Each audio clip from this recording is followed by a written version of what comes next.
जय श्री श्याम। बाबा श्याम की असीम कृपा से आप सब लोग सुरक्षित और स्वस्थ हैं, और ऐसी कामना बाबा श्याम से रहती है आप सबके लिए। बहुत कुछ चल रहा है, सब राजकाज है, युगों से चलता चला आया है। धर्म और अधर्म अधर्म के बीच संघर्ष, और लड़ना अच्छा नहीं है। लड़ने का काम बचपन में होता है, और परमात्मा की भी यही इच्छा है कि आप भी लड़ें, तो ऐसे ही लड़ें जैसे बच्चे लड़ते हैं। सुबह लड़े और शाम को एक, फिर साथ में खाना खा रहे हैं। स्कूल में केजी में बच्चे लड़ते हैं, हम लोग लड़ते हैं,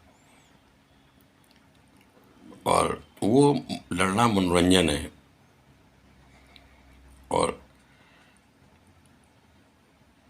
माया मोह के लिए लड़ना उचित नहीं है। मैं तो दुनिया भर से कहना चाहता हूँ ये संदेश कि सिकंदर लड़कर पूरी दुनिया को जीतने चला था।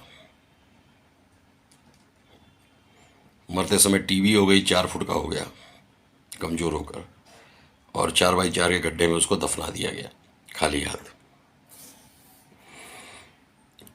और बहुत सारे उदाहरण हैं।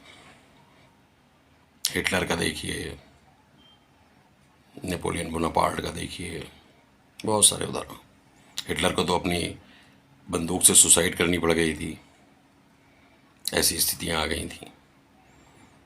अशोका, बाद में अशोका सम्राट हुई कि अशोका को रक्तचाप जो हुआ उससे घृणा हो गई, और बुद्ध की शरण में आ गए और अहिंसा के मार्ग में चले। तो ऐसे बहुत सारे उदाहरण हैं कि माया मोह के लिए किया गया संघर्ष। हाँ, जहाँ अधर्म हो, अन्याय हो रहा हो, वहाँ लड़े बिना सब मिलकर उसको रोकें। रोकना उचित है, क्योंकि ईश्वर, चाहे वो अल्लाह का हो, चाहे गॉड का हो, चाहे भगवान का हो, चाहे सब एक हैं। और जब उनकी सृष्टि को कोई नुकसान होता है, पृथ्वी को कोई नुकसान होता है, प्रकृति को कोई नुकसान होता है, तो वो रोगों के रूप में, दुर्घटनाओं के रूप में करने वाले को सजा तो देते ही हैं। आज तक कोई भी नहीं बचा। किसी को कैंसर हो गया, किसी को लकवा मार गया, इत्यादि इत्यादि। जय श्री श्याम। अभी आपस में भी लड़ें अगर समाज में, घर में, तो मनोरंजन की तरह लड़ें, बांध ना लें। और ऐसा लड़ें कि सांप भी मर जाए और लाठी भी ना टूटे। अब सांप भी मर जाए, लाठी भी ना टूटे, ऐसा कैसे हो? इसमें अनुभव की 2 बातें सुनिए। पहली बात तो है कबीर की। कबीर के का एक पुत्र था कमाल, और एक पुत्री थी कमाली। बूढ़ा वंश कबीर का, उपजा पूत कमाल, कहते हैं ना। तो कमाल और कमाली उनके पुत्र पुत्र, और उनकी जो ख्याति है वो चारों तरफ बहुत फैल गई थी। और सब विद्वान जो उस समय के काशी के पंडित थे, अयोध्या के पंडित, मथुरा के पंडित, सब सोचने लगे ये जुलाहा होकर शास्त्रों और अध्यात्म के बारे में बात करता है, इतना ही विद्वान कैसे हो गया। उनकी उस कबीर की एक ख्याति, मोटी जो भाषा में बोलते थे, तो दूर दूर तक फैलने लगी।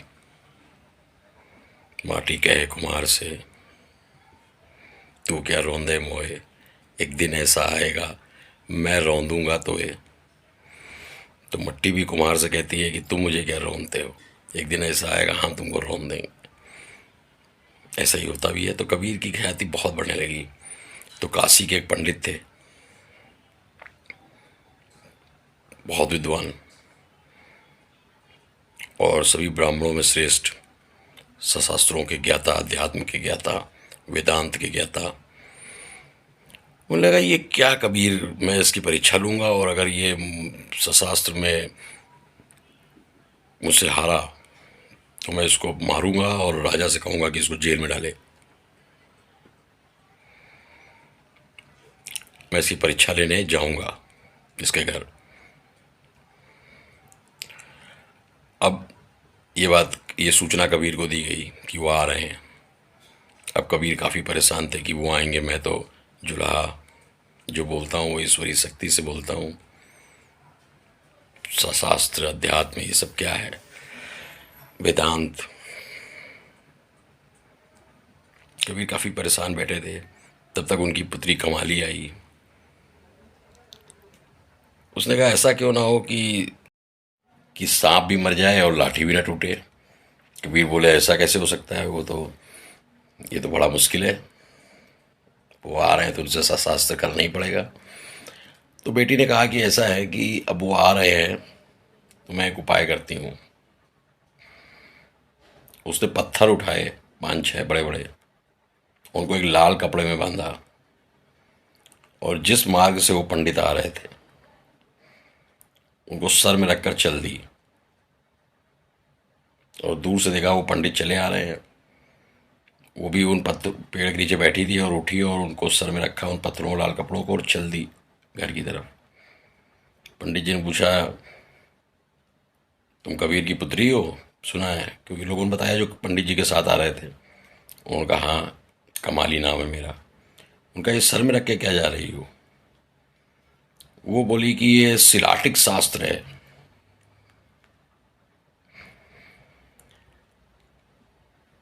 ये इसमें काफ़ी श्रेष्ठ है कबीर, और ये उसकी पुस्तकें हैं, मैं लेकर घर जा रही हूँ।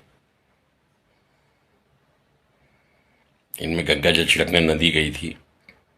फिर इनको लेकर, अब पंडित जी परेशान हो गए। ये सारे शास्त्र पढ़े हैं, अथर्ववेद, यजुर्वेद, ऋग्वेद, पुराण, उपनिषद, ये शास्त्र कौन सा है? सिलाटिक शास्त्र। उन्होंने कहा यार ये तो बड़ा मुश्किल हो गया, ये शास्त्र तो मैंने पढ़ा ही नहीं। क्योंकि तब ऐसा भी नहीं था कि कोई जल्दी से कंप्यूटर से पूछ लें ये शास्त्र कौन सा है। उनका अब तो मुझे काशी वापस लौटना पड़ेगा, कबीर के घर नहीं जाना होगा, और पहले ये शास्त्र के बारे में शोध करना होगा, फिर आएंगे कबीर के यहाँ। इस प्रकार कबीर की जान बची, जान छूटी, बची नहीं। और पंडित जी घर नहीं आए और सिलाटिक शास्त्र उसकी खोज में निकल गए, जबकि ऐसा कुछ होता ही नहीं था। इस प्रकार सांप भी मर गया और लाठी भी नहीं टूटी, वरना घर आते लड़ाई झगड़ा होता, मामला राजा तक पहुंचता और फिर पता नहीं क्या क्या होता। ये सब तरकीबें हैं, स्ट्रेटजीज हैं, रणनीतियां हैं कि लड़ाई झगड़े या युद्ध को कैसे टाला जाए और काम भी हो जाए। न किसी की जीत हुई, न किसी की हार हुई। फिर ये आता है कि सांप मर गया, लाठी भी न टूटे। सांप मर जाए और लाठी भी न टूटे, ये इसका कहाँ से उद्गम हुआ, क्या हुआ ऐसा? एक रामू नाम का एक किसान था, बहुत परेशान रहता था, क्योंकि उसके पास जो खेत थे उनमें बड़ी मेहनत से वो फसल उगाता था, और रात में जंगली जानवर घुस जाते थे और उसके खेत को चर जाते थे। काफ़ी परेशान। कभी कभी दिन दोपहर में भी जानवर अंदर आ जाते थे। किसी ने उसको सलाह दी कि तुम जो है एक लाठी खरीद लो। अब उसके पास जो धन आता था, बड़ा मुश्किल से धन आता था, क्योंकि जो खेत में उगता था उसी से वो जीवन अपना भोजन करके चलाता था। अब उसमें पाई चलती थी, एक पैसे का भी बहुत छोटा हिस्सा। तो पाई पाई जोड़कर उसने एक घर बना रखा था छोटा सा, और जीवन यापन कर रहा था अपनी पत्नी के साथ। उसने कहा लाठी खरीदने के लिए तो धन नहीं है। तो उसने कहा ठीक है, लोगों ने कहा कि जब धन आ जाए तो खरीद लेना, उससे जानवरों को हाँकना। उसने दिन रात मेहनत की, खेतों से जा बच के जब समय निकलता तो कहीं शादी ब्याह होता वहाँ काम करता, और पाई पाई जोड़ी शहर गया, एक लाठी खरीद के लाया। उसको खूब तेल मालिश कराई, लाठी को चमकाया, और फिर उसको खेत में लेके जाने लगा। जब वो लाठी लहराता तो वो सारे जानवर भाग जाते। वो भी प्रसन्न कि भाई देखो, लाठी तो बहुत काम आई, मैंने इतनी मेहनत से पाई पाई जोड़कर दिन रात एक करके बनाई है, और लाठी जो है वो बड़े काम की। और शाम को लाठी लेकर घर आ जाता, प्रसन्न रहने लगा। एक बार उसकी पत्नी जो है वो मायके गई। वो अपना अंदर कोठरी में लेटा था। मध्य रात्रि में क्या हुआ कि भैंस के रंबाने की आवाज आई। वैसे तो भैंस रात में ऐसे नहीं चिल्लाती। उसने जाकर देखा कि भाई क्या समस्या आ गई है, भैंस क्यों रंबा रही है। उसने देखा कि एक बड़ा मोटा काला सांप भैंस के पास बैठा है।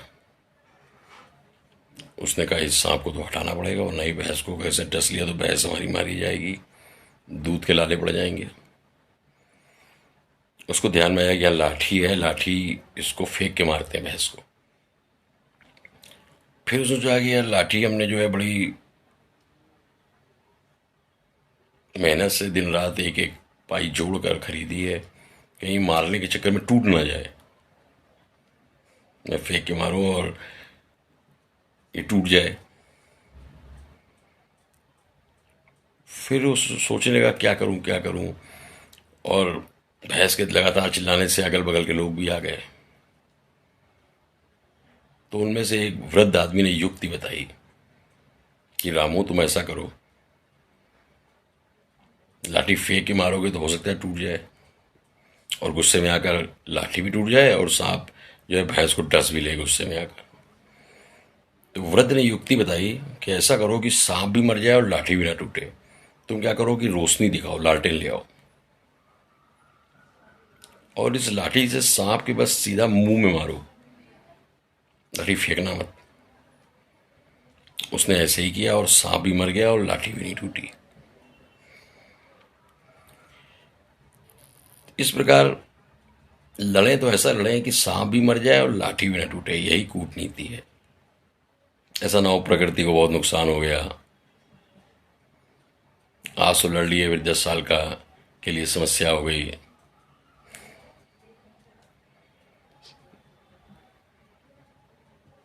तो आपस में लड़ें, ऐसी लड़ाई लड़ें कि कोई लंबा दाग ना लग जाए, बात की बात रखें, ना आगे का घसीटे ना पीछे का घसीटे। वाद विवाद करें, जैसे स्कूलों में होती है ना डिबेट या वाद विवाद प्रतियोगिता, उस प्रकार लड़ें। अपने अपने तथ्य रखें, गांठ ना बांधें। रहीमन धागा प्रेम का मत तोड़ो चटकाए, टूटे फिर ना जुड़े, जुड़े तो गांठ पड़ जाए। तो गांठ ना पड़े ऐसा लड़े, बच्चों की तरह लड़े। अभी लड़े, रात में खाना खा रहे हैं साथ में, और बच्चों के बीच में कभी कभार बड़े फालतू में लड़ जाते हैं। इस प्रकार स्वस्थ रहिए, आनंदित रहिए। बाबा श्याम की कृपा और आशीर्वाद आप सबके साथ बना रहेगा। प्रकृति की रक्षा कीजिए। जय श्री श्याम।